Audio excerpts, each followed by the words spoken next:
নমস্কার, রিমস রসুয়ে সবাইকে স্বাগত জানাই। আজ বানাবো চিকেন স্যান্ডউইচ। তার জন্য আমি এখানে বোনলেস চিকেন নিয়েছি 200 গ্রাম।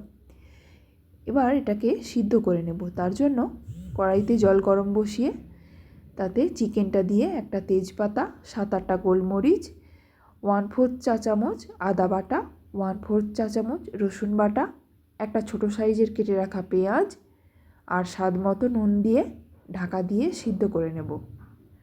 এর জলটাকে পুরো শুকনো করে ফেলতে হবে। চিকেনটা সিদ্ধ হয়ে যাওয়ার পর একটা পাত্রে তুলে নেব। তারপর গরম থাকতে থাকতে 2টো কাঁটা চামচ দিয়ে চিকেনটাকে শ্রেড করে নিতে হবে। চিকেনটা শ্রেড করা হয়ে গেলে একটা পাত্রে নিয়ে নেব।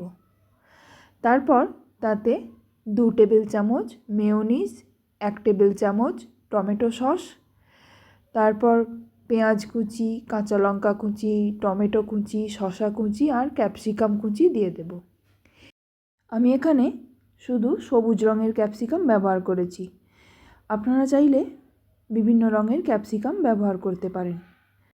এরপর দিয়ে দেব অল্প একটু ধনেপাতা কুচি, 1/2 চা চামচ গোলমরিচের গুঁড়ো, 1 চা চামচ পাতিলেবুর রস আর গ্রেট করা চিজ। আমি এখানে গ্রেট করা চিজ দিয়েছি, আপনারা চিজের স্লাইসও ব্যবহার করতে পারেন। এবার সব কিছু ভালো করে মিশিয়ে নেব। তারপর পাউরুটিতে একটা পিঠে বাটার লাগিয়ে নেব ভালো করে।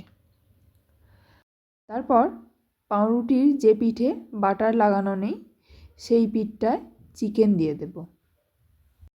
চিকেনটা দেওয়া হয়ে গেলে এবার ওপর থেকে আরও একটা পাউরুটি দিয়ে দেব। এবারেও যে পিঠে বাটার লাগানো আছে সেই পিঠটা ওপরের দিকে দিতে হবে। আপনারা যদি স্লাইস চিজ ব্যবহার করেন তাহলে চিকেনটা দেওয়ার পর তার উপর চিজটা দিয়ে তার উপর পাউরুটিটা দিতে হবে। এইভাবে সব কটা স্যান্ডউইচ বানিয়ে নেব।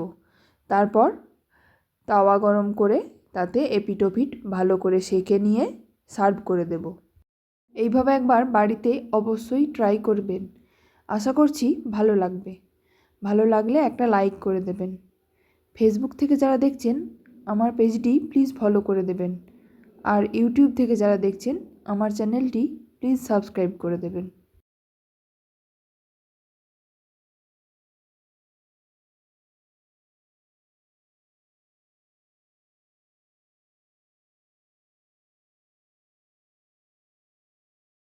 ভিডিওটি শেষ পর্যন্ত দেখার জন্য অসংখ্য ধন্যবাদ।